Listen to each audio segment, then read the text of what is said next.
Hi, everybody. Welcome to a special bonus episode of Talking Cars. I'm Mike Monticello. And I'm Jennifer Stockberger. So all you have to do is drive past your local gas station these days, and you can see just recently prices for gasoline have skyrocketed. And honestly, we don't know how much higher they're going to get. So while there isn't much any of us can do as far as, to lower the price of the gasoline per gallon, there are things you can do to save money. And we've done a fair amount of tests here at Consumer Reports to kind of find ways, neat tips we can give you so that you can just eke out a little bit more out of each gallon of gasoline. And since we're joined by Jen Stockberger today, Jen, can you walk us through, some of those tips more than just, we're talking some of the things you might not think about, beyond obeying the speed limit and don't use premium gas if your car doesn't specifically require that. But there's other tips you might not think about, right? Right. And these are the ones we wanted to kind of concentrate on today. Other than not going out at all, there are some things. And the first one you have to kind of think about a little bit, and that is maintain a half a gallon of fuel or a half a tank of fuel. And we had that in there mainly to protect against shortages, deliveries, etc. But if you think about it, the prices, certainly in Connecticut here, are going up and down so frequently that maintaining a half a tank of fuel may allow you to kind of play the market a little bit.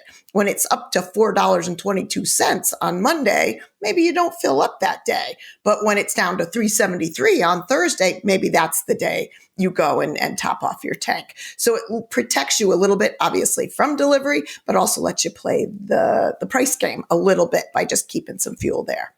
Gotcha. That makes sense. What else do you have for us? So the other thing is drive evenly. We always say, maintain the speed limit, but think about how aggressively you're getting on the throttle, braking, getting on the throttle again. The more evenly and smoothly you drive, the better your fuel economy. And the one I would add to this that I do is give yourself a little more time. It seems to me, I don't know about you, Mike, but when I'm in a rush to get somewhere, that's probably my worst driving in terms of maintaining a good fuel economy. So I'm more erratic. I'm passing people. I'm braking because I'm in a hurry. Give yourself a little more time and almost make a game of it, like maximize how many miles per gallon can I get if I just left 10 minutes early. And I've seen you drive, and erratic is the exact phrase I would use for your driving style. I'm kidding. Only in all when seriousness, I'm in a hurry. I am inherently late, so I'm not the best person to talk about this. But what you're talking about is meaning when you leave from a stoplight, don't hit the gas really hard. You want to try and just go easy on. You don't want to take off super slow, but you want to just take off at a reasonable speed, get up to your speed, and then maintain it. And like you said, kind of play a game. Like, don't over brake if you don't have to. Don't slow way down for something. You want to keep that. Every time you brake, you're scrubbing off speed. You then will require yourself to have to get back on the throttle. So yeah, driving evenly, like you said, try and make a game out of it. See how smooth you can drive. So the other thing is pay attention to aerodynamics. So obviously these vehicles, be it a square boxy Escalade or a very aerodynamic sports car, they are tuned for the best fuel economy regardless. So when you have things like bike racks, roof racks, all of those things alter that flow of air over that car. Ski seasons are coming to an end. Get those ski racks off. Even in the warmer months, if you've got a bike rack on there that you're not using for a couple weeks, it's probably beneficial to get it off there. I know you have all those extras for your sporting equipment, so take those down. And again, this is something, we have a big story on all of this on consumerreports.org. But one of the more interesting things about this is we found out in our testing of you putting all these different racks on, whether it's a car top carrier, a bicycle rack, a hitch mounted bike rack. You'd think a hitch mounted bike rack, well, it won't hurt fuel economy at all, but it does. But one of the interesting things I thought from the test that we did was that the more aerodynamic sedans are much more affected by these roof racks and stuff than, say, a boxy SUV. I guess that, in a sense, that makes sense. Right. Your engine nerd brain would think already, well, a boxy SUV, how much worse can it get? So that makes sense from that perspective. But if you have a sedan, you are really hurting your fuel economy even more than the SUVs by having those roof racks on top.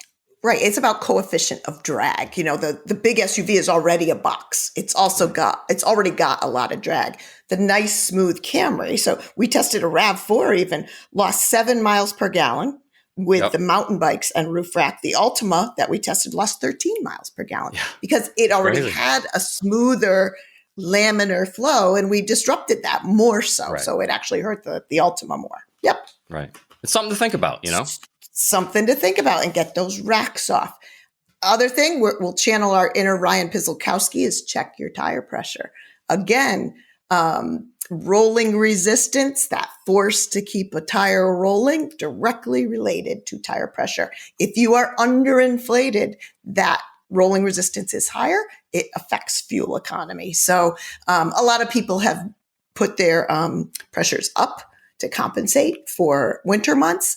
Set them appropriate to the car. You don't want to be overinflated either, because then you're losing some handling and grip and wear potential. So optimize that either under or over, set it where it should be. And then as we warm up, coming into the spring months, warmer weather, skip the AC, particularly as we get to the spring, those glorious, certainly here in New England, 60s, 70s, open the window. You may actually be more comfortable and disrupt your fuel economy less than if you pop the AC on. Yeah, you might think that, opening the windows really hurts the car's drag, but it turns out in terms of fuel economy, it's actually worse to have the air conditioning on than to have the windows open without the air conditioning on. So yeah, and we every few years we do these tests just to confirm that we're still on the right page.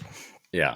So anyway, those are some great tips, Jen. Thank you so much for sharing those with us. We have, like I said, a big story on this about, 10 ways to save money at the gas pump.